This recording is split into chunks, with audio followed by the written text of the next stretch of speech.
The Invisible World reveals subatomic particles, microscopic mites and more in 5 minutes. Now on BBC One, the news with Chris Lowe.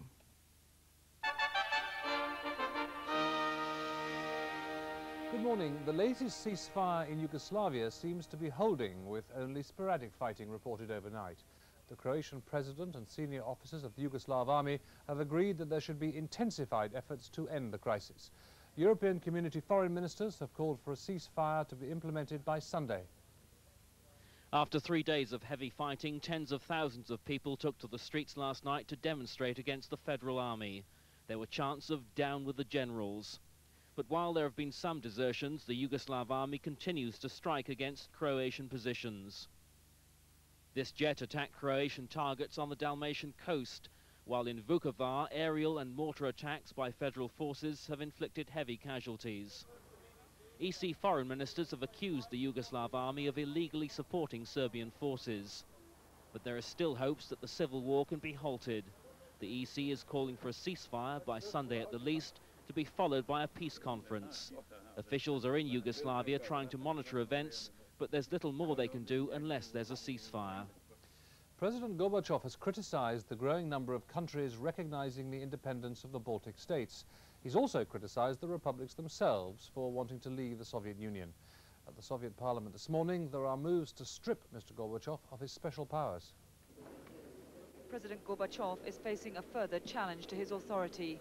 A draft resolution to be considered by the Supreme Soviet would revoke the special powers he summoned last year, which brought the government directly under his control and allowed him to rule by decree if necessary. His efforts to hold the country together are meeting a lukewarm response. Yet Mr. Gorbachev has declared he will resign rather than preside over the disintegration of the country. At least 4 people died and 150 were injured in a crash on the New York subway system in Manhattan. The train collided with a pillar as the first 5 cars left the track. Rescuers had to work in temperatures of 100 degrees Fahrenheit to reach the dead and injured. The cause of the crash is being investigated.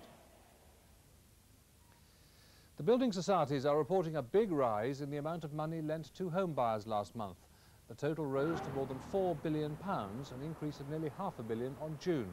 The main reason for the increase is thought to be investors taking advantage of the fall in property prices.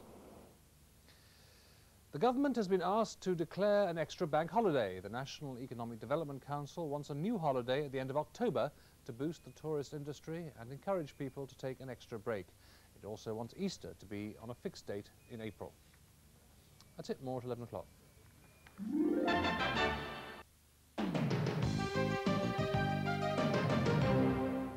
Good morning. A man is due to appear in court at Skegness about now, charged with the murder of 31-year-old Mark Dyer of Mansfield Woodhouse.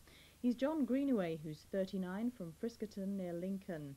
Detectives in West Yorkshire, hunting the killer of 18-year-old Leeds woman Julie Dart, are hoping for vital new information about a bomb hoax on the M1 a fortnight ago. A letter was attached to a suspect package, which officers say could have been put there by Julie's murderer.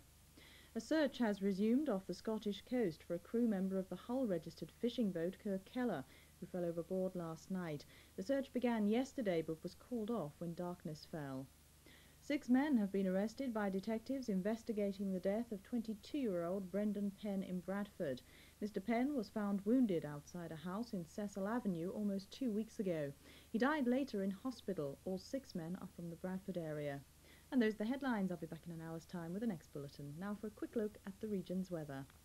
This morning will start cloudy in most places with a spot or 2 of drizzle in the Pennines. It will become brighter everywhere during the afternoon, with some places seeing a little sunshine later. Top temperature 21 Celsius. Hello, pressure is high everywhere, but the disappointingly large amounts of cloud are sitting over the country at the moment. You can see those on the satellite sequence this morning. The best of the sunshine too you can see over Ireland, over southern counties of England and Wales, and over northeast Scotland.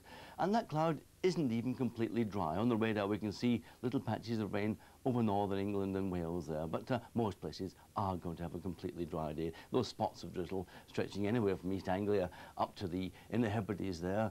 Most of us though dry, a lot of cloud in the middle, some sunshine in the northeast of Britain. The best of the sunshine though probably in the southwest of England and Wales and over Ireland. This afternoon, still 1 or 2 light showers over the Pennines there. Most places, though, dry. Some drizzle in the far north of Scotland. breezy at times in the far north of Scotland too, and a little breeze developing over southeastern parts of England. Those are the average wind speeds at 3 o'clock this afternoon, with those winds coming in off the North Sea there. Rather a cooler day over eastern England, just about 20 Celsius. The high temperatures today, 25 Celsius in western parts of England and Wales. Not a bad day for most of us. Tonight, a few patches of fog, quite a cool night in the central areas, just 9 Celsius, 48 Fahrenheit, but another dry day for most of us tomorrow with sunshine at times. And that's it for me.